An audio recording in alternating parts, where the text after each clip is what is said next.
All right, what's up, guys? We are back with episode 22 of Legacy Loading. We have cleaning lady sweeping, we have vacuuming, and we have Sawyer here. Yeah, I'm very happy to have you here, bro. Hey, thank you for having me on this podcast. I'm very this very is thankful. Awesome, bro. We've been sitting here for like 5 hours waiting for Harry to get back. It's been a week. It's been a past couple of days. Been pretty. We have been talking all day, so like I haven't though. I'll have all kinds of questions. But you guys knew each other before this podcast. Mm-hmm. Yeah, it's been from New first York, time Jersey? interacting with you, actually. Yeah. So you guys knew each other from. It's been a year. Yeah. Yeah. So I haven't seen Joe in about a year. Yeah. Man. Yeah.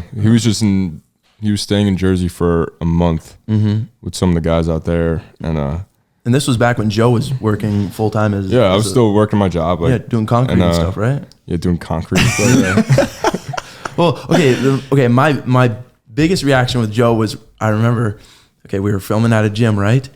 And he's like, okay, I work the next day. And the next day rolls around, and he's like, I might be a little late. Shows up right on time, and I'm like, Joe, I thought you had work. He goes, yeah, I just called in. I was sick. I was like, no way, dude. He's like, yeah, we got to get this rolling. Let's record. I'm like, okay, bro. So you knew Joe as a part-time content creator, right? That's how you guys knew each other, or did you guys know each other before that? No. So my friend Dom introduced me to you because we were in Jersey, and I'm not familiar with the Jersey area at all, right? So the only thing I knew was, a couple friends lived there, Iron Revolution, right? And I was nobody at the time. Like I was just you were filming in for you were taking some photos for Jesse James West. Like you were kind of just because I was there. Like I wasn't working yet. No, I was literally I was always grinding. present. I was always present in that gym, and that's how I made a name for myself. And that's how you met Dom. Yeah, I just reached out to Dom. I was like, hey, can I just I would love to just pull up and take photos of you guys, and that was it. And then that's when Max, Dom, and we all got an Airbnb together, and we're like, hey, let's chill for the month and make some content. And then Joe's like, hey, what's up? And I'm like, hey, man. And then we clicked, Crazy at that time. Crazy. So that was a year ago. Yeah, that was 2 years ago. That was last June. It was so it was just a year ago. Yeah, literally last June. Yeah. Because I feel like, wow, that is crazy. It feels a lot longer. I know. So much happened in that. Well, I remember you were speaking about him, and but that was almost a year ago. So it's like you guys sort of just met each other. So you're big in powerlifting. That's sort of your thing. Do you want to sort of describe to the audience yourself? People don't know you. Yeah. So what do you do? Where you from? And all that. Yeah. So I'm from northern Minnesota at this moment. It will be Texas very soon. Yeah. Right. But So I do powerlifting, squat, bench, deadlift, some mediocre amounts of weight, I'll say. Pick up some heavy shit. Are you? But you're good at it. That's why you have I don't ever want to be like, I'm I feel like it's a little too. I always need to be better. But so your social media started taking off because of your lifts. Yeah, 100%. So it was between. So I started YouTube before fitness content. I was doing just stop motion animation. So I've been doing YouTube for a while, but That's not crazy. Put that up on the screen. Yeah, what the fuck is that? What is that? Like claymation? Like Lego videos. Fuck yeah. Yeah. That's so sick. So, and that was when I was little kid at the moment. Like when I was telling you that I made the PayPal account a little kid, right? 13. Yeah. So that's what I was doing. And then once I got into fitness, fitness took over. And at this time I was a strong kid, 15, 16 years old. I was deadlifting, it was 500-600 pounds, right? And at that time, I didn't know. I was on Instagram. Oh, Larry Wheels deadlifted 800 pounds. I was like, oh man, I'm nothing, right? And then I'm not looking at the idea of I'm 17 at 170 pounds or whatever. And I started uploading it on YouTube, and then I made some little transformations on YouTube and Instagram, things like that. And it got picked up because they're like, hey, this kid's only 180 pounds and he's picking up all this weight. Yeah. And it got picked up by a couple big channels. Back in the day, you had Vegan Gains, and then Greg Doucette was up on the come up, right? He made a bunch of videos, and then it kind of just snowballed into that effect where it came into the best time in my life where I went full social media addict, where I was getting very, very strong at a fast rate, young, still very lean, because I also was doing 2 sports at that time. And so you're still doing YouTube more before Instagram, or was it Instagram first and then it sort of transitioned into YouTube? I would say YouTube, a little bit YouTube before the Instagram, because going to high school, right? Everybody knows your Instagram. Nobody's looking at your YouTube. So I was okay, nobody's going to search up Sawyer Klatt on YouTube, and YouTube's not going to really show these kids my YouTube videos, so I'm going to just make some videos, right? And at this time, I had no money. I was working as a lifeguard. I was making only maybe like $200 a month, and I saved like a month. Yeah. No, I was grinding, bro. Were you working 1 day a month? No. It was like because the shifts were like only 3 to 4 hour shifts, and you're only making $7-8 an hour. It's a Minnesota shit. Yeah. It's crazy. So I spent the whole entire summer just to buy a camera, and then realized, oh, I have to buy a computer to edit my things, you know? So I was like, okay. So I spent the entire year just getting a camera, not knowing at all how to use it. And then what camera was that? This was the Canon SL2. I just upgraded actually. I'm like, oh, I just got a new one. The old SL2. Yeah. I don't know what the fuck. So the SL2 is basically, you know what an ADD is, right? Yeah. So it was right before the mirrorless came out. It was the SL2, which had the same image stabilization, but in a smaller and lighter body. Could you change the lens on it? Or was Yeah. Okay. Were you just filming like vlog style, or were you lifting like mostly gym video? Like what was your content like? So the YouTube videos were more vlog typed, or it would be a combination of just a lot of training montage. So it'd be like, all right, hey guys, like I did a couple voiceovers where I was like, all right, hey guys, my name is Sawyer Klatt. This is my age. This is my weight, and I've for my YouTube, I look at it as like a journal, right? And if I'm uploading content, I want to have it where I can always look back and just be like, oh, okay, this is who I am. This is what the weight, everything. And that's what it was. And that's, I think, a part reason why people wanted to they're always checking in, because they know when I was 145 pounds who could only squat 135. Yeah. They go check the stats. Yeah. And they're like, what are your numbers right now? So best numbers total, I've done 661 on squats. I've pulled 800 pounds on deads. And then bench is like 386, 391-ish kind of. We're at 20. At 20 years what old. federation? You're 20 right now? Yeah. So I compete USAPL, so that's drug tested. Yeah. Fucking hell, bro. So how has being out here been so far? Like around Bruss, around Wheeze, around these, because in Minnesota you're literally like by yourself. Yeah. We were chatting about this before the podcast. It was in a sense where I train alone a lot in my town. I train in a gym that is not. You like to be in an area where people are on your toes, you know, where it makes it where if you're feeling crappy, if you're a little like sluggish a little bit, you want to have it where you go into an environment where you get some energy. Yeah, and almost like the test peaks like 200. Like you're like, oh geez, okay, I got to get going. And I don't have that at my gym, and I've had to have it where every training session I'm driving alone, because most of my friends, they have 9 to 5 jobs, so they can't be there 24/7.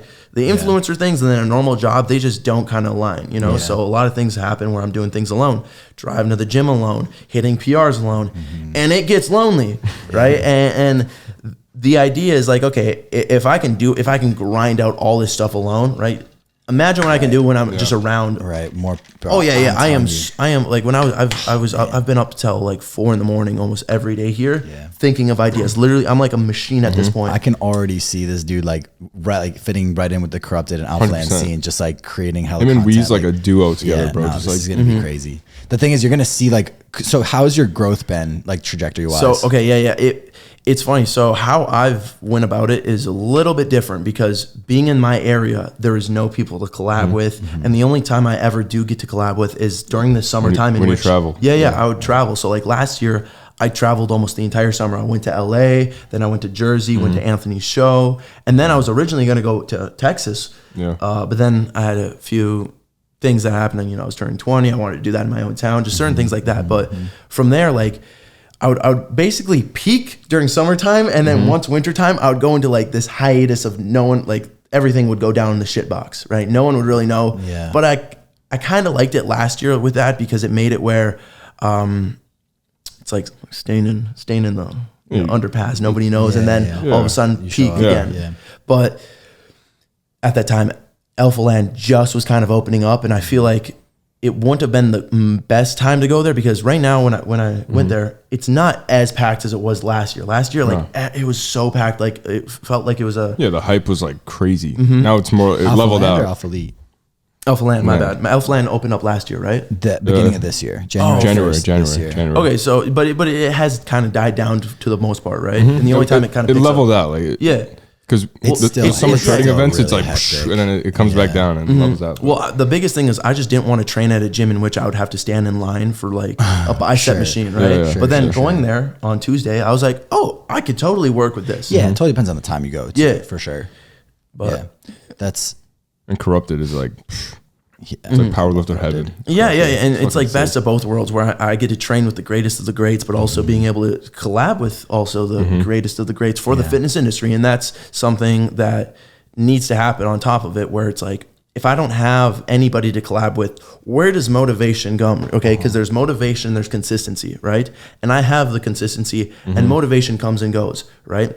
So I will have it where I'm dragging ass. I'm like, okay, I'm creating content literally of myself by myself in this way of like, I'm like, fuck, I'm turning into an almost narcissist because the only thing I can do is video myself. I have nothing else. I have flat lands and trees and me in a mirror and hitting some PRs. And you can only scale that to a point where it gets boring. But like, and I get bored of myself. But you've done that in one of the hardest environments. You can do it there. I'm in a town of 2,000 people. But what's some advice to someone who's watching this, who's in a small town?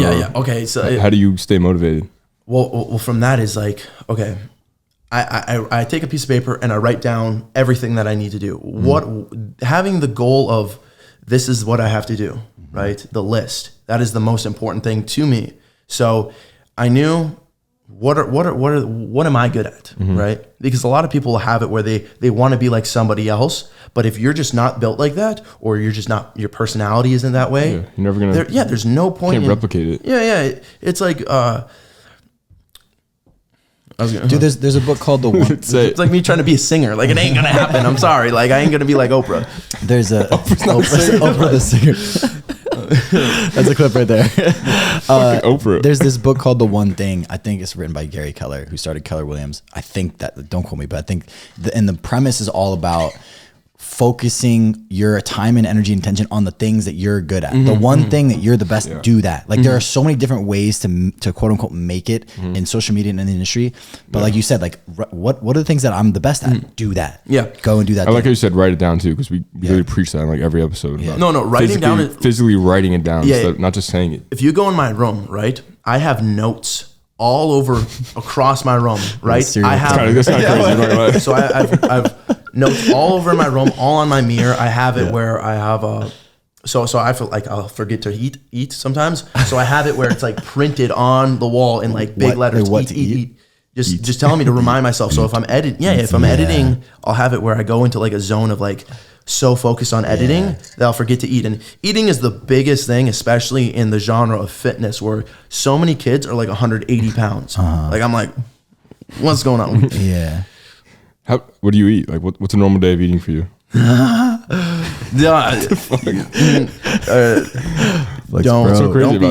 be eating what I'm eating, because I'm on a. I'm on some. Now listen to what he eats. Yeah. So okay, I'll eat. Obviously, like I'll have my 5 bagels. I'll have a full pizza. Obviously, did you say obviously? I'll probably have half a gallon of chocolate milk. I'll have 12 eggs. I'll have it where you're looking at me like what's going on, bro, right? Where's that going? I'll have it. What else do I have? My tuna. I was eating a pound of steak at one point during the wintertime. I'll eat like more beef and steak, but then summertime I'll have more eggs and tuna. So basically whatever the fuck you want. So I mean, so if we want to go on a calorie wise, I'm probably at 6.3 right now. Jesus. Not right now. How much do you weigh? I'm 220. But like right now, like you have abs. Yeah. So I'm going to be going up in the weight class above me, which is 242, but not quite yet. Wait, you want to be 242 pounds? Yeah. You want to put another 20 pounds? Yeah. So like, if I look back, where's that going? 140. How tall are you? 6'2". Fuck me. No, you're a beast. But like, I think everybody, if you're 5'10", you should be 200 pounds. I mean, I'm like just like 190 to 200 pounds, right? 190, 200. Like, you see kids that are like 160, 175, 10. Like, I'm like, I just think everybody needs to be bigger. I was standing by Jamal, right? And I'm like, Jamal's big dude. I'm like, oh yeah. When I get home, I'm going to be just slamming in the foods, you know? So you just want to get big and lift heavy. That's what you want to do. I mean, obviously staying in some kind of, decent shape, right? So like my 220 last time I saw you was my 220, right? And like you're a different person. Yeah. Like the only time we had that one time where we got like a semi-lean photo, you know, like we did like a 24-hour fast at Dave's house, drove to Iron Revolution, and I had like some chest striations, and like Joe was like, "Oh my gosh, you look crazy," right? Now I have it where like I have chest striations at being 220, and 2 years before that, my 220 was full fluff.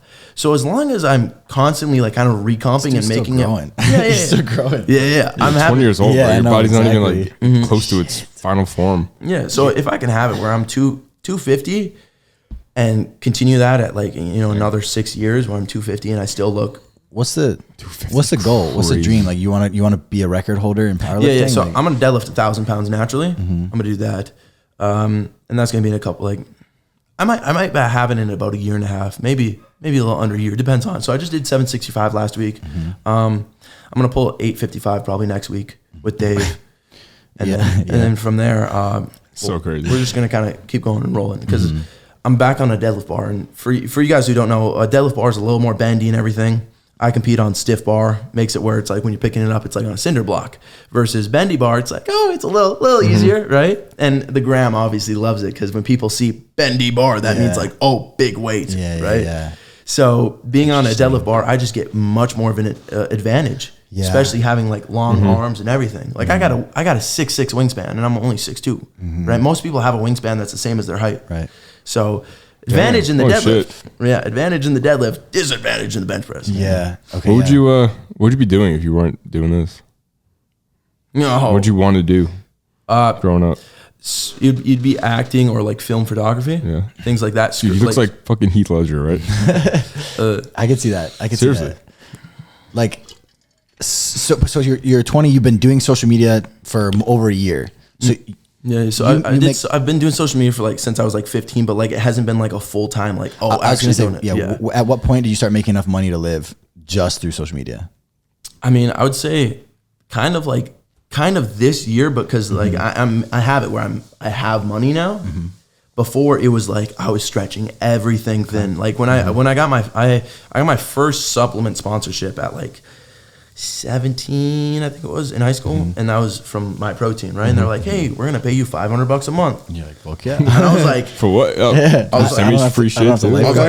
I get free protein and $500 a month. Yeah. Heck yeah, bro! I was working retail at the time, and I was probably making like $800 a month, and I was like, okay, but realistically, you know, work five times a week, $800, and then I get an extra $500, or get the 500, produce maybe 2-3 videos out a month, because at that time I was also doing sports and high school. So I was like, and then I can make like $200 off my videos. That's 800 right there. Okay, and then I'll just do that. So you went full time, like you went full time invested in the social media. I was like, you know what? Let's just do it. Yeah, no, I think that's smart. You were editing your videos? Yeah, so I had this this MacBook Pro, right? It was this old one, but it was maxed out to the gills on everything. And you good? Sorry about that. And what would end up happening was my daily schedule in high school was waking up at 4 a.m. I would have 12 eggs. I would have a serious mass gainer shake, which was 1,700 calories, 3 cups of whole milk. Then I would get to the gym by 5:15, right? Yo, my stomach, bro. I'd train from 5:15 to 8:15. Then I'd have a.m. Yeah. Oh my god. So your pre-workout was 12 eggs and 3 scoops of whole milk. Yep.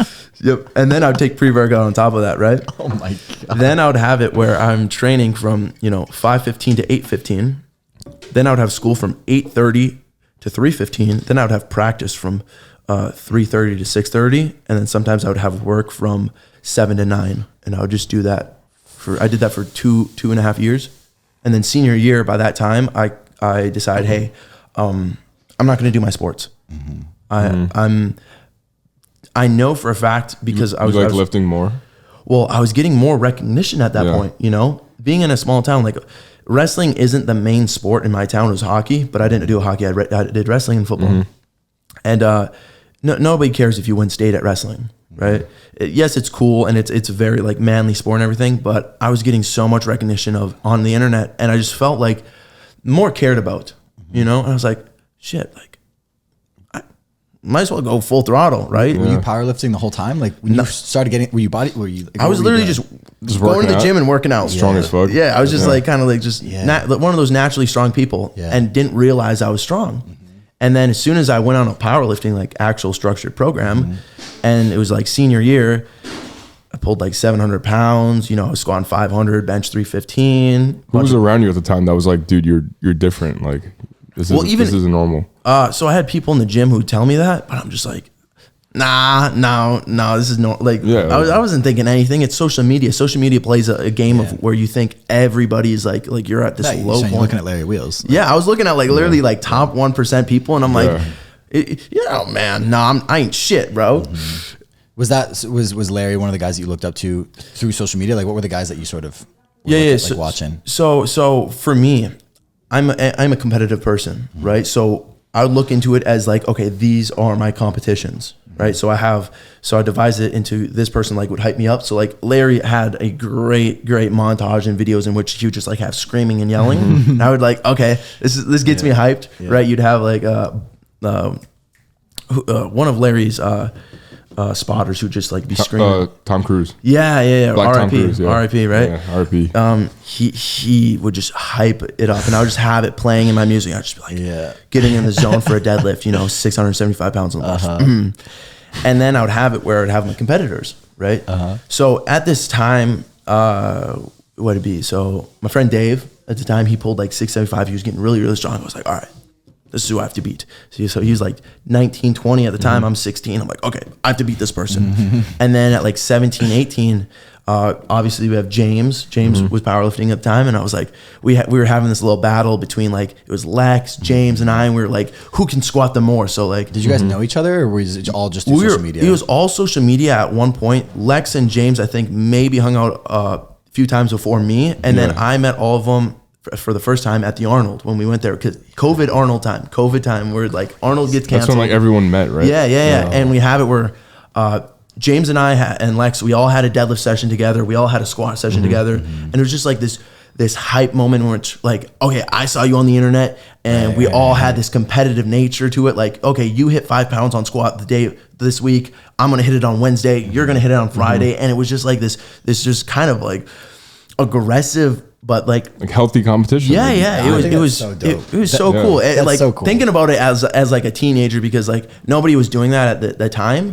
Like there was no TikTok. Instagram was the algorithm. YouTube and Instagram. You know, it was just like, it was just fun. It was like competing. Like say he posted on like Thursday night his PR. You're like, all right, Friday bet I'm gonna post my PR. And then it's like, I was like, Saturday, I got you, James, on squat. And then literally the next day it'd be like 5 pounds more. I'm like, It almost feels like the internet was smaller in fitness back then. It was. Like you guys were the guys that were like that age that were pushing crazy weight. Like there was 4 or 5 of you guys. That was it. And you all knew each other. You all were like, bro, like, that's so cool. That's so sick. That's so cool. And what was funny was like the followers were at that time, like now you have it where followers kind of like try to backstab all the other influencers to like try to make them like fight with each other, versus back then, like even the followers were kind of like, like kind of egging it on, but not in like an aggressional way. They'd be like, hey, you better be on top of your sleep and food, or else, you know, Lex is going to kick your ass, basically. And you're like, yeah, damn right. I gotta make sure everything is cut to a T. Got more eggs. You know what's so interesting is like,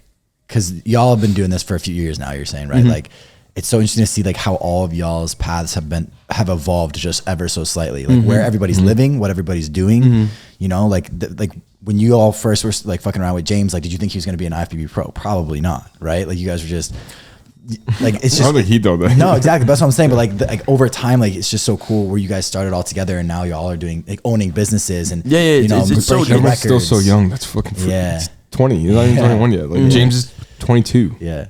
Is he? James is 22 or 23. He's not older than 23. Damn. Yeah. IFBB pro. Fuck it, like. No, it's so crazy because it all started with like kind of just like a friendship on Instagram, right? You had Anthony, Lex, James, right? And we're just all like, hey, I see you on Instagram. I see you on Instagram. Hey, let's hang out. Boom, boom, boom. Oh, you get strong, I get strong. And it's just like, you get more of that platonic friendship now because everybody wants that. Everybody's going to zoo culture. It was smaller. The community was a lot smaller back then. Yeah, but it was you know, everything has to evolve at some point, you know? So My Protein was your first sponsor? Yeah. So My Protein is the first supplement clothing sponsor that was like, hey, we're going to give you this. Yeah. How did your sponsorships evolve over time? Like, where are you at right now? When, like, what was changing? Yeah. So I was very, I knew who I wanted to pick at that time. Obviously things shifted because the industry shifted a ton. And at that time, the people who you'd pick for clothing at that time was Gymshark. Gymshark was like the golden goose. Like you get that, you don't go to college. You are in the zone. Every kid was like, whoa. Yeah, Gymshark was that thing, bro. It was the D1 sponsorship of fitness industry. Exactly. So that is what my main goal was. Like I remember I'd be waking up every day. I'm like, okay, I would literally tell myself, like, I can't wait till it's my 3-year transformation on YouTube. I can't wait till I hit this PR, and I can't wait to get this sponsorship. I would literally like wake up, close my eyes, and just repetitively say it. That was the blueprint. Yeah. And I was a machine at this point. I don't know anybody who was waking up at 4 and doing the same things I was doing, especially being in this like small town in which like nobody would give a fuck, right? Yeah. And then evolved into what we have now today. And I was like, all right, I'm going to get Gymshark, right? And all these other kids, they did their own thing, and I think that was cool. But I see sponsorships in a way of like, kind of in a virginity way, right? I don't want to be given. Go ahead. I don't want to be giving my sponsorship V card to just anyone. Sure. Right. Okay. And I wanted to be like, all right, this is the company, and I want to have it where it's like, I pick this company. This company is going to keep me good. Yeah. And I'm gonna stay with it. Sure. Yeah, long term. Like you want. Yeah. So it went from okay, I want to be with Gymshark, to then Gymshark had their little scenarios happen in which the company kind of turned to $1 billion company, capitalized on everybody who was a follower, kind of trends, all that. And the perception kind of changed. It kind of turns into, you guys have obviously probably had it where like, okay, you maybe break up with a girlfriend because things kind of shifted, her real personalities kind of changed, and you're like, you know, I felt like in the beginning of the relationship, I liked you and loved you, but now you're kind of like, you have some weird things that I'm not liking, and I'm just not vibing with it anymore. Yeah, once you moved in, you're like, you're like, oh man. Like, Gymshark, you were just like, I don't want to do that anymore. Like, did they approach you? What was like? So I had a full blown. They gave me a full they gave me a contract and everything. I've had a contract from. So I had a contract from the Raw Gear team, the Gymshark team, and then the Young LA at that time was a lot actually lower last year because hell yeah, you know it was way more underground because Raw Gear was kind of the bigger thing it felt like last year, because Brad was more looked at and like, oh my gosh, he has his own gym and all this stuff. You fly your athletes. Max was with Raw Gear at that time last year. Yeah, a lot of people. Isn't that crazy to think about? Holy fuck. Yeah, and then Young LA came in and swooped everybody up. Holy shit. Right. So at the time I was given it. And then I have the company that I'm with right now, Rise, right? And I wanted to look at it in like a logistical way where it's like, okay, every company I pick will choose me into a different path, right? Yeah. And it essentially will evolve me into the person I want to be or will be. Yeah. And I just had to look at it in a different way of like, okay, if I go to LA, right, and I'm moving and try to live in LA, I didn't want to turn into the culture of what LA is, right, where it would be, I don't want to say fakey because I know some people in LA who aren't fake, right, and they are great friends of mine, but everybody is banking off the other person. They kind of only see you as the number, and at the end of the day, you're going to have that in fitness. It is because fitness is a business-oriented place, for sure. Right? But then there is kind of a way where it's like, okay, where is true friendship? And then where is like business? And then, okay, obviously there's the connection. Like LT, we're friends and we were friends before the come up, right? It's like versus like some people have it where it's like, oh, hey, you know, let's hang out. And then kind of it's like all fake and it's not platonic and it's just like, oh man. And then you don't hear from them ever again. And it's like weird. Yeah, let's collab and then never talk again. Yeah, and it's like, I don't want that, especially in it's kind of, I think. So what did that eliminate for you? Was that Young LA Raw Gear where you're like, I don't want to do that LA thing? Well, not even, that. And also I want to have it where if I'm with a company, I want to have it where I'm the athlete. Okay. So back in the day, if you were an athlete, it was like, they would showcase you. You are, this is like, you were kind of put on a pedestal and like they made it limited. That was cool with Gymshark back in the day, was there wasn't that many people who were with Gymshark. It was the golden goose. Nobody knew. Like if you were like, you know, I'm not gonna say that. I was gonna say something, but I don't want to. I know what you mean. Yeah. Sure. So it was like, okay, I want to have that same value, and I don't want to have it where I could be easily replaced in just like a snap, right? And also because of my area, because we have to look. I was in a town of 2,000 people. Nothing is really going on. The only thing I can do is get stronger. It is very easy to be replaced if you can't be able to collab with a lot of people. And I don't want to have it where in the beginning of the company, you were kind of like put there, but just like because of due to location and the just situation I was in, I wouldn't be able to move. I was like, I don't want to have it where I'm with the company and then basically go down 4 tiers. Yeah. So it just eliminated some factors with a lot of things. And then with another reason was communication's a big thing, right? Being able to talk to the person who owns the company and runs the company. I don't want to talk to an affiliate or the athlete manager, right? I want to have it where I'm talking with the man who's in charge, so I can talk to him and be like, hey, this is what I think, this is that. And he's like, yeah, hey, I'm sitting down, I'm talking to you, I appreciate everything you say, and I respect everything you do. It's something kind of, I think maybe just how my small town is, where like you have a mutual respect for one another. Yeah.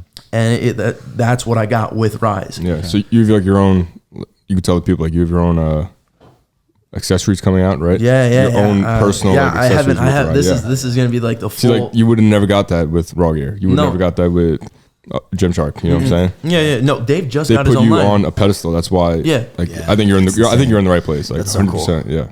Yeah, I guess we're disclosing the information. I am having a line go on. Hell yeah. What are you going to do? Wraps, sleeves? So we're doing, it's a whole powerlifting line. So knees, belts, wrist wraps, knee sleeves. And then it will slowly probably That's the goal, evolve. bro. Have your fucking name on something. Yeah. I want to have it where it's like, especially in fitness, you need to make your mark in which you're established, or else you're going to get washed out. Because every 3 years, somebody's stronger, younger, and everything comes up. And, the younger generation, yes, they can look up to like the older people, but they also want people to relate to, which are younger kids. That is the reason why James, Lex, and all these other people kind of came up, because all these kids were 16, 17, and they're like, man, this kid's doing this and that, and that's the same reason why you get wrapped up promoting a company for so long that, say that goes away, that you have no identity. That was your identity. You know what I'm saying? So that's why like, you need awesome that you need to establish. Like this is you're actually promoting yourself now, even though it's tied to Rise, but like it's your name. Yeah. It's and I also didn't want to have it where I went into a company and got shadowed by somebody else. So like if I went with Raw Gear, Brad is such a big influencer, and like I have no problems with Brad, but it's like this is how it would be introduced. Hi. Oh, you're Brad. You're in Brad's. Oh, Joe, you're with Brad, right? I want to have it where it's like, oh, hey, like I'm Sawyer Klatt. This is me. This is the company I'm with. Not the other way around where you feel like you're being overshadowed. Yeah, I definitely think, and this isn't just necessarily the fitness industry by itself. It's like the brand that you associate with, if it's so strong by itself, then you end up being, like a cog in the system. But if you have a super strong identity and the company makes it about the people who are a part of it, that's the goal. Yeah, that's how you want it to be. Just like you said, like you want to be like, I'm so and so, and like this is the company that I work with, not like I am an athlete of this company. Yeah. And the same thing would happen with like, even though I'm great friends with Dave, right? Dave has made it such a monumental thing and shift in the fitness industry, where like I would be like casted as him, because I am. I do have like similarities with him, right? With long limb, deadlift person, normal white person with brown hair, jawline, right? It's like the casual, whatever. I come with Dave, long arms. Whatever kind of white person looks like, kind of, right? So it's like, okay, I don't want to have it where I'm a second tier of Dave, right? I want to have it where I'm in my own little league, and that is essentially what's going to happen when I deadlift 1,000 pounds naturally. Like nobody's doing that. I've been drug tested. I've won nationals, right? So I'm number one in the nation for my class. Yeah, I can't think of anybody. So crazy. That's crazy. So how did you initially meet Dave? I met him originally at the Arnold. At the Arnold. So when I met James and Lex and all these people at the one time, that is when I met Dave. And then that Arnold was like monument. Like no, it was like historical. I basically emptied out my bank account. Yeah, I emptied out my bank account. I had like no money, and I was like, "There's the Arnold. I am going to go there." And my friends and I, we had a little group. We're like, okay, we can ponder up enough money to do this and grind. Like we were stretching dollars at that point. That's such a great that's such a great thing to know. It's such a, like, you scraped together everything you could. You spent every dollar you had to go on this trip where you weren't sure of anything, but like that was the trip that changed your life. Yeah, it was where it was like changing your life for like, you know what I'm saying? Like now, it's worth like whatever it. that money was, you didn't think about it now. No. Yeah. It's what kind of because the best part is you got to listen to the followers, right? The followers will treat you good if you listen to them, right? Interesting. Elaborate on that. I like that. Well, okay. So if they want to have a collab, or they will know kind of they know what they like about you, and if you can capitalize on like what you're good at, you know, and then they know they'll watch. And they know they'll share and they'll do that. Like my followers love me on a deadlift bar and pound plates. They love it. When I'm on the stiff bar and kilos, they're like, oh yeah, even though it's 771, we still want to just see. Is cool. Yeah. We're like, we want to see Sawyer just scream and throw the bar and just be an absolute monster. And I can give it to them. Interesting. Yeah, and it's like some people have it where they like Alex Eubank, for example, right? His followers want to see him lean and shredded and everything. Like even if he went in his own little like powerlifting route, you know the engagement is based upon looking lean and like a lean machine. Do you feel like you're like running a show then at a certain point? Like I know you said like acting would be something. Like do you feel like you're an actor in this show that you're put at this production? Like you're like, you know what people want to see, so you're like, all right, you know, on this day I'll give them what they want, but then like here's what I'm going to throw in. No, not to a degree, because I had it where I do enjoy what I was doing. So like I took 2.5 years where I was on the stiff bar, and I wanted to have it where I could not only have it where it's like, okay, because I'm in the genre of both being an influencer and a powerlifting athlete basically, right? And I'm not too far deep in the one or the other. So I have to make it where I provide both, best of both worlds. And I want to have it where if I have the genetics to be the absolute best powerlifting of my class, might as well take advantage of it. I don't want to have it where people can go, oh, what if Sawyer did a powerlifting meet? Or what if Sawyer actually put in the work to do that? I don't want that. I want to have it where I have the name where Sawyer is the best. He's done the work, he's done that, but then also he can do the social media thing, you know, and it is a very tricky thing to kind of balance the two. But I tried. You were talking about it before we started the podcast, how out here you see yourself getting more into like the mic'd up stuff. And like getting your personality out there. Yeah, because it's very difficult, especially being like, you can't do it at no, Minnesota. I can't do it in my town. I have to talk to yourself. Yeah, exactly. You know what to talk to. Yeah, I'll turn into like walking Phoenix Joker at that point, like just like, Yeah, interesting. Do you feel like you're more like you're more drawn to one or the other, whether it's just powerlifting or just influencing? Because you said you're like sort of half foot in, half foot in the other. Like, in terms of like competing, I only compete 2 times a year, right? And that is to kind of just show like, hey, I'm not just an influencer, right? Yeah. And work towards a goal, right? Yeah. Like I have obviously goals on terms of being the sport thing, but it's like they both have different variations in which both how I act, right? So I enjoy talking with people, and that's the influencer part of me, right?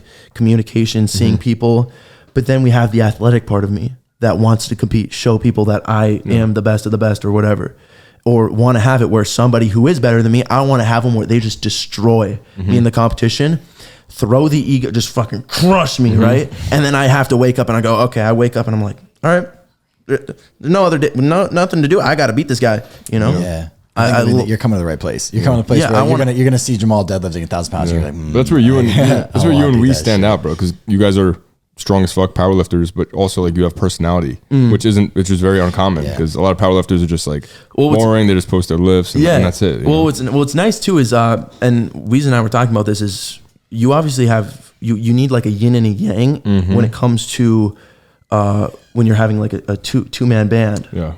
With videoing and YouTube, James and Sush, right?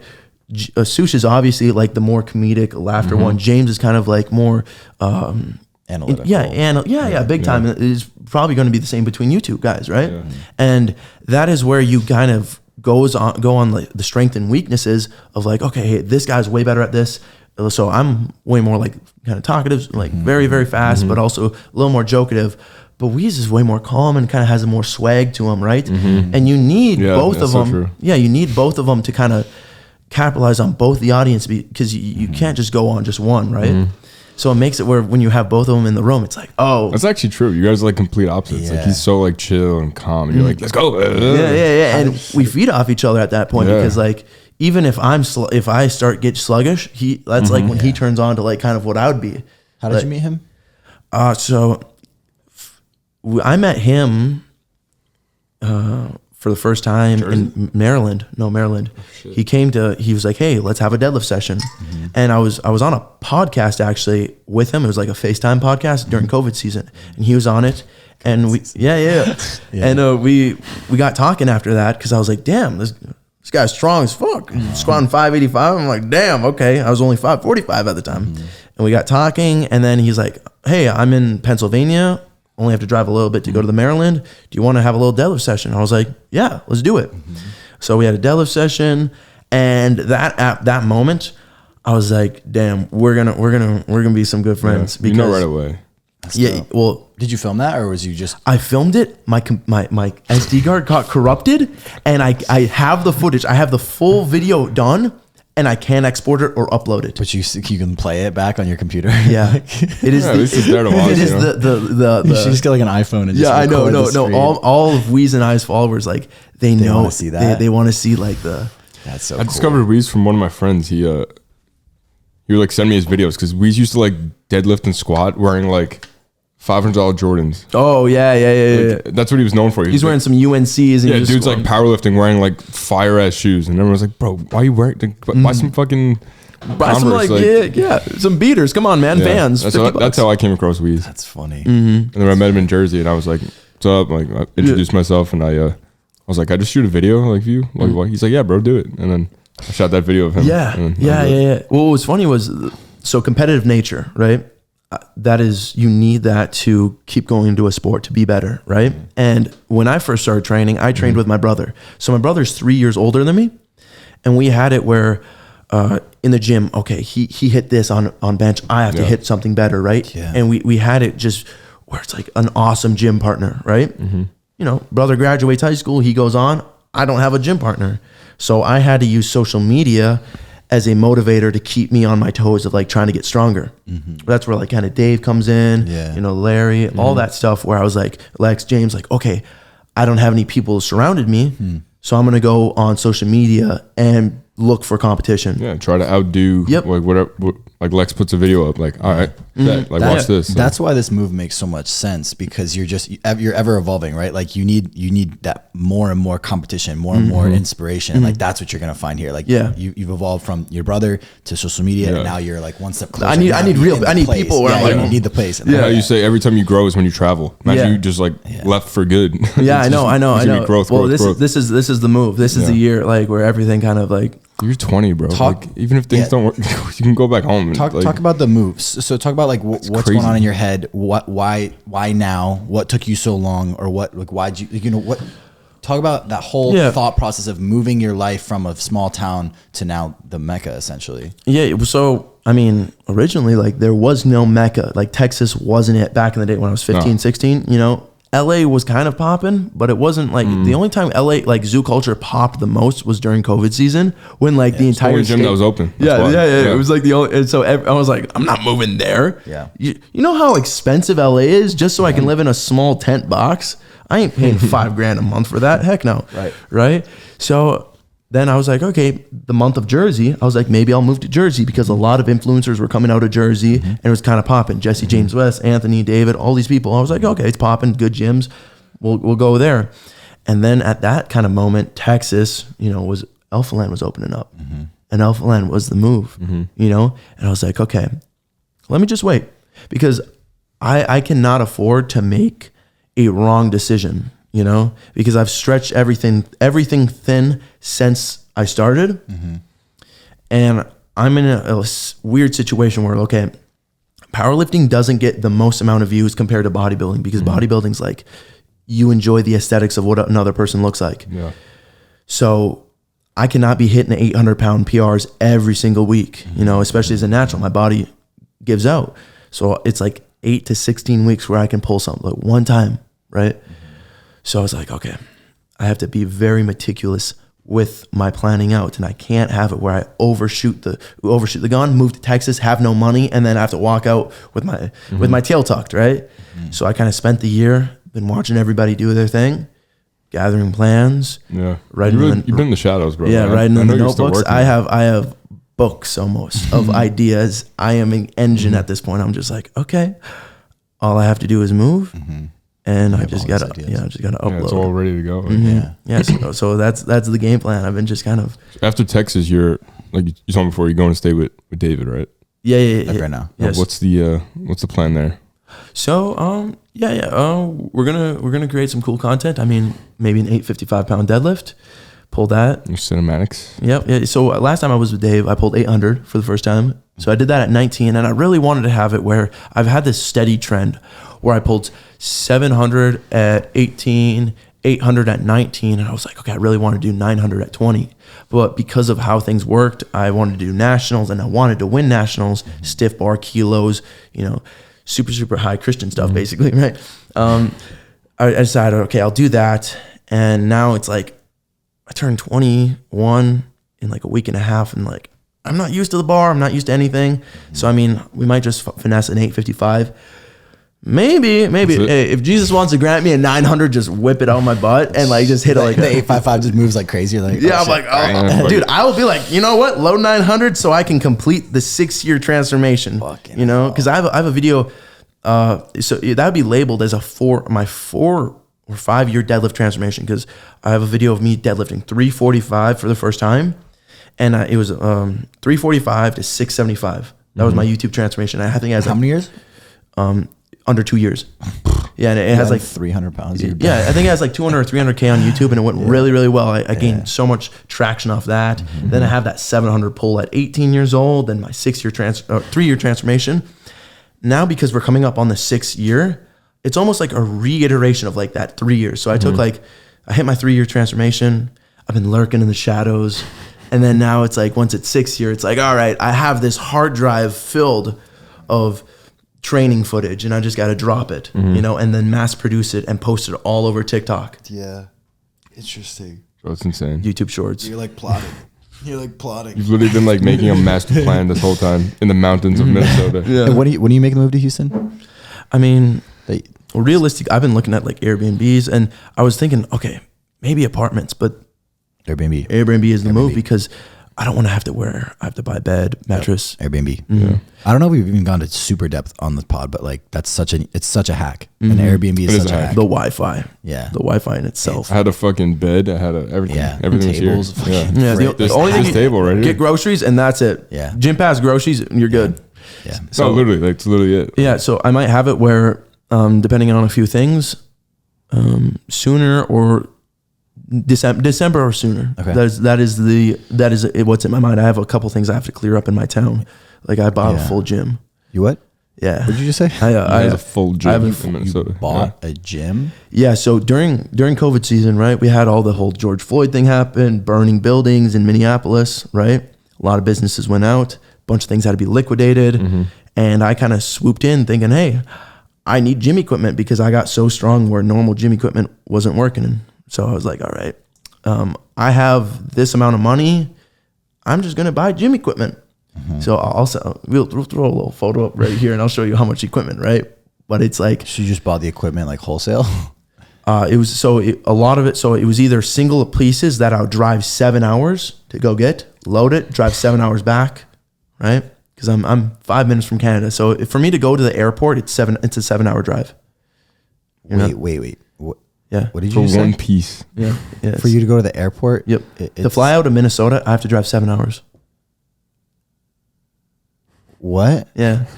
So that's if you want to go to the airport, you have to drive 7 hours. Yeah. Where? Because Minneapolis is the airport. If I don't, I have to drive to North Dakota, which is like 3 hours, right? But I'm also paying an extra $300-$400, and it's a small airport, and that will bring me to Minneapolis, and then I have to go from Minneapolis to then wherever I choose to. So that's also like another reason why I don't leave often, because it is a hassle. So hard. Because it costs $200 in gas. Yeah. What the fuck? So I'm just like, okay, do I really? Yeah, and you think like I have to have all my meals and sleep, everything dialed in. So if I want to leave my state, I have to do like a week of planning, week of execution, and then finally when I get to like LA or here, right? I'm like, I'm not gonna lie, I'm a little burnt out. Just on it takes me a day and a half just to get kind of like regroup. Yeah. I'm like, all right, now I'm here. Let's go. Let's get the ball rolling. And you're here staying for how many days? Just like 3? No. So I'm here for the week. I leave Sunday night, and then I'll stay in Jersey for I don't know about a one way, and I'll create some content. Wait, you leave this Sunday? Yeah. Oh damn. Y'all don't have an excuse. Right? Yeah. Y'all do not. Down to 2,000 people, 7-hour airport drive. Like I've been stretching everything thin to the point where as soon as I'm coming, like I get excited to see a McDonald's, dude. Right, bro, I can't It's fucking crazy. No, that's actually. I'm an hour from a Walmart. I don't even know. Right. Wait, so coming here, like, I mean, you've only been here a few days, but like, do people recognize you? Like, oh shit, like sorry. Mm-hmm. Yeah. Like, are you used to that? Like, yeah, I still have that. I'm the guy who deadlifted 800 pounds. So people in Minnesota, like, I mean, you've probably seen everyone that lives there. So like, when you go to a place that's more populous like this, is it weird to see fans like that?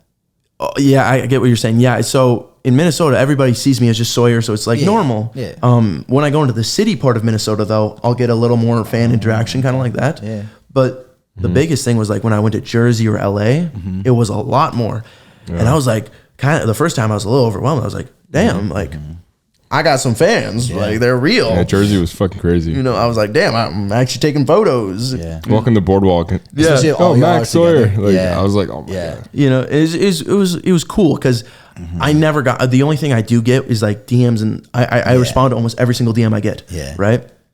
And like, it's a text, you know, it's a two-dimensional thing. It is not interaction with a real person. And once you have that, it is like, I'm not gonna say life-changing, but it is eye-opening. Changing. Yeah. It's like, we're like, damn. And then you get to hear their stories. And that is the most captivating thing, because I do remember being 15, 16 and looking at all these like fitness people, right? And even if I had like bad days or not, like even when they had a YouTube video where they had a bad day, it made it where I was like, okay, I'm not too hard on myself, and it brought me down to reality, calmed me down, and I was like, okay, hey, I just got to keep pushing. I just have to keep doing this thing, and I know I can make it. I just like, there was no other option for me.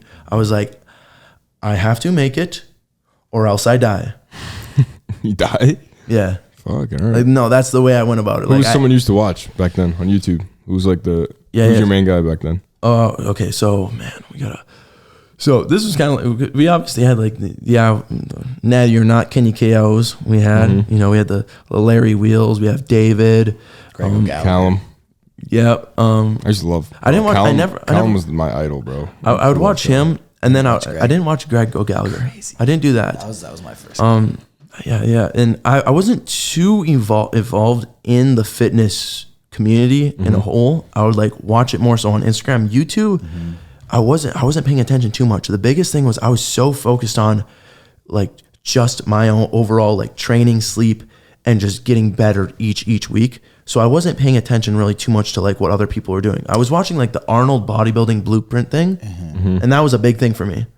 Did you self-teach most of this stuff? Did you start working with a coach early on, or were you just lifting heavy ass weight? Like, how did you structure your programming? Yeah. So my first ever program was with my brother, and that was on a bodybuilding.com forum, and that was the Arnold split, right? It's fucking great. Right, and that got me just used to the gym. So if you guys have never trained at all and you guys are just want to go to the gym, a basic program just to get you used to some movements is a great way to do it. It doesn't have to be the top one best program in the world. It's just like, and it's free online. Yeah, just like, hey, I'm gonna get comfortable in the gym, because that's the biggest thing. When you're a kid, you're kind of like a little shy with things. You don't want to go to a barbell. You want to go to some machines and everything because you feel nice and comfortable about it. Pull-ups, on the treadmill. Yeah, you do some basic, active. Yeah, maybe some jump rope, push-ups. Yeah, anything. Yeah, so from there, it got me where I was like comfortable enough where I'm like, oh, okay, I'm gonna do some bench press, and I'm gonna do some squats, especially when nobody's there though. But it gave me like, and then it finally got where I'm like doing it where there's people watching, and then it got me, because I was a shy kid. I was like, I talk a lot,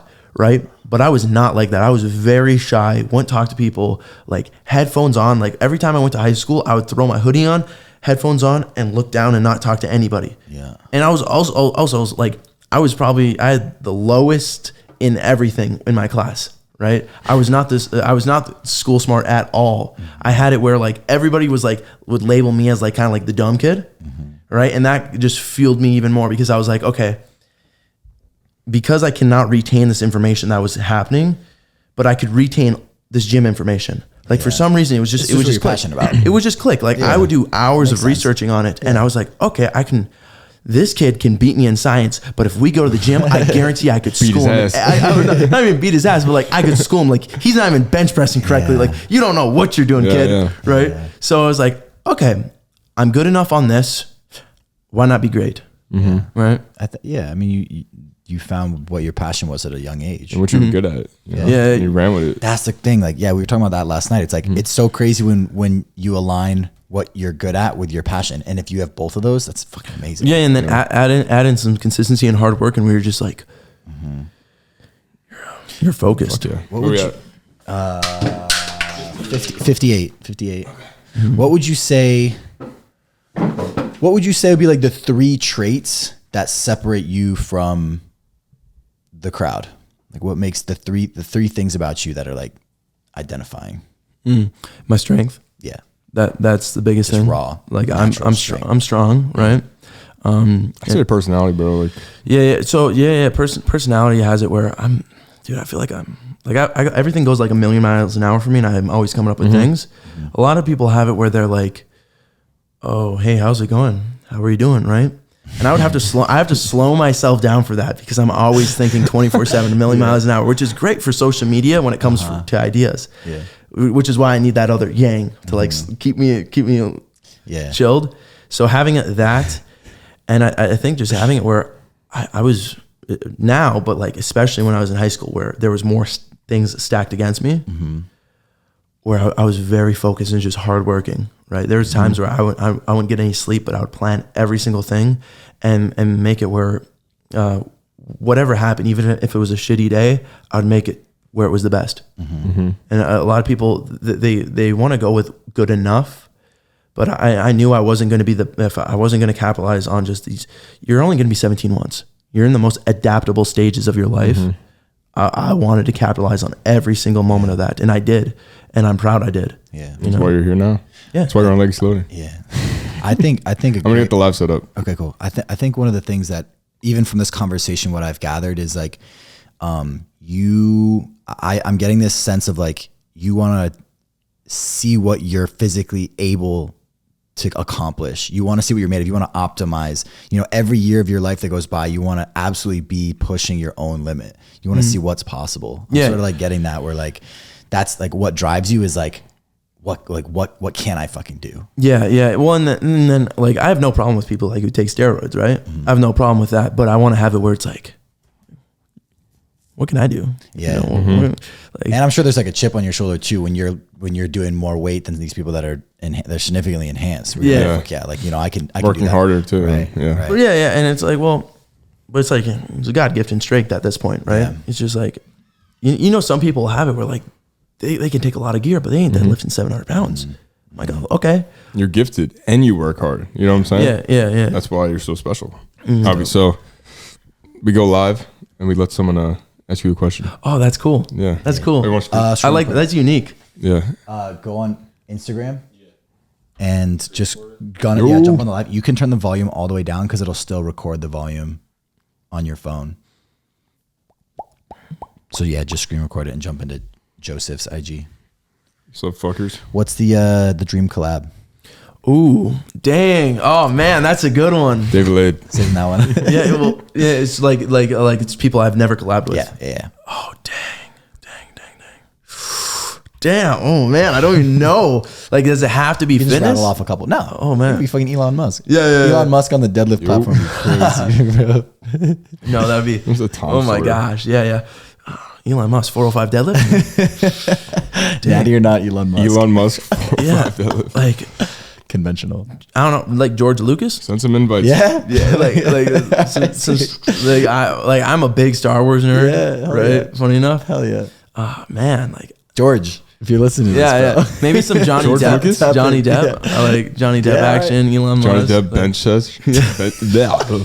No, that's so cool. Actually, now that we think about it, bro, like how cool would it be to like a crossover between. I got 2 questions for you guys. All right. One I gotta think about. Hold on one the second. other one is I just got done with like a fucking 28-hour drive.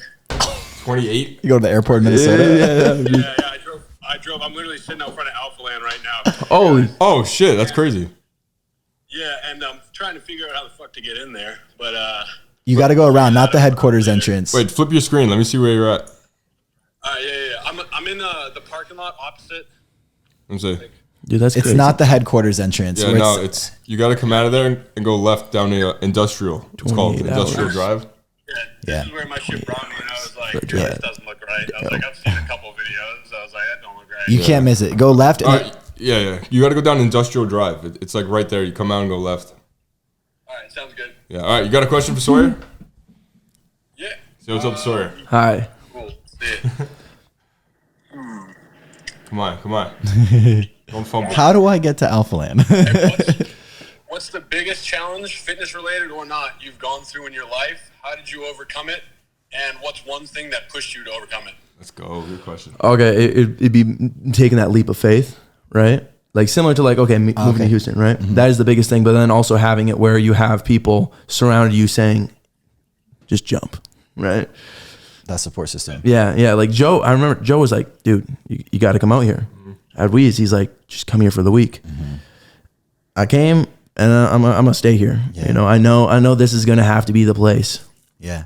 It's just how it is. You know, you got to take that leap of faith, and like as soon as you're off the ground, almost your anxiety is gone. Like when I booked the ticket for this place, I was being up at like 4 a.m, and then when I booked it, gone. Like it was great. Mm-hmm. Damn. Hell yeah. Good question, bro. Yeah, I'm actually coming to the gym in like half an hour, so I'll see you there. All right, man.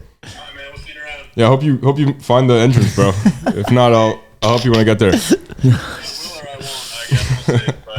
But All right, bro. Good Cardboard question. sign. Thank you, bro. appreciate that, man. Yeah, man. Dude, that was quick.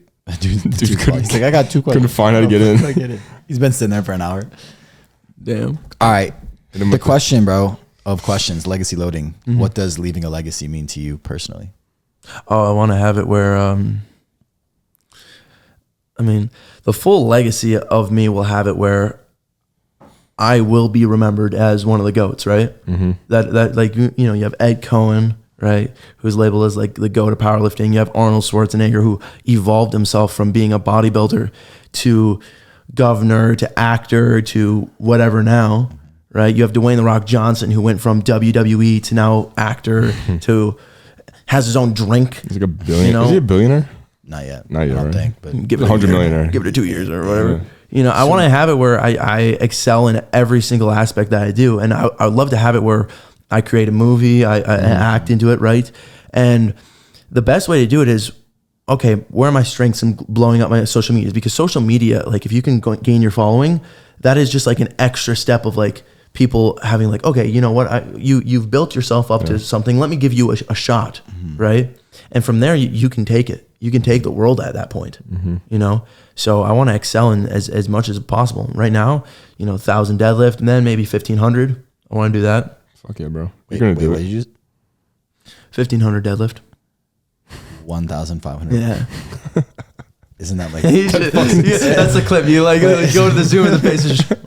What's the world record? So Dan Griggs, so deadlift, not strongman. But a lot of people think like strongman, you get a deadlift suit, you get straps, right? So Dan Griggs pulled like 1,037 or like 67 or something. It's like 30 pounds less. You want to beat the world record by 50%? Yeah. Yeah. So well, what's funny is Dan Griggs, who just broke the record, he broke it 3 times in the meet.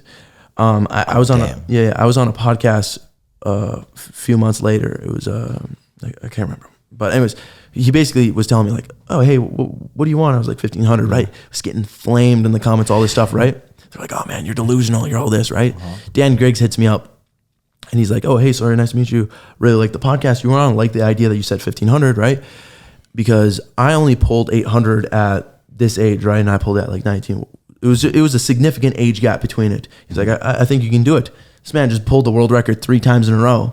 I'm like, damn, I got enough in my car. I might as well do it, And if you're not shooting for things that are so out in the ordinary, why? I don't want to stay on reality. Yeah. Yeah. There's no point. Fire. If people told you 8, 10, 20 years ago that you can make a living literally documenting your progress and people will watch it on fitness, they'd say you're on acid, right? You're tripping. You ain't seeing things, right? They want you to work a normal 9-to-5 job. Why would I want to stay in little, fake, like I want to have where I'd create something totally different. Be a goat, bro. Yeah. I mean, there was a point in time when people thought it was impossible to run, I think a sub 4 minute mile. Like they thought it was physically impossible. So nobody thought about that. Nobody's like, I'm going to run a sub 4 because it's physically impossible. So if nobody, there's a funny quote about that actually. Oh yeah. So the guy, I can't remember who did it, right? But this guy has a quote where he says, Englishman, I think. What? I think he's from England, I think. So he broke the 4 minute mile, right? And everybody knows his name. And then like 2 weeks later, another guy broke it. Nobody knows who the fuck that guy is, right? So you have to be the first to do it. Interesting. Okay. So when you do something and you're the first to do it, you will be engraved in history for being the first to do it, right? Yeah. Was it yeah, fuck. Everybody knows Eddie Hall's the one who deadlifted 500 kg, right? Because at that point it was like crazy. It was like the record was like maybe 900 and he did 1,100, right? That's crazy, But now it gets it's going to every sports advance. People get advanced, right? But if you're the first no matter what. Damn right. Fire. All right, that was fire. Episode 22 of Legacy Loading. Thank you guys. Thank you. Hey, thank you for having me on this podcast. I appreciate you. Did you lift today? Yeah. No, I have a rest day today. Rest day. Yeah. I train with Weez and Jamal tomorrow. I'm gonna go lift and help that guy find the front entrance. All right. See you on the next one. Peace. Bye, guys. Peace.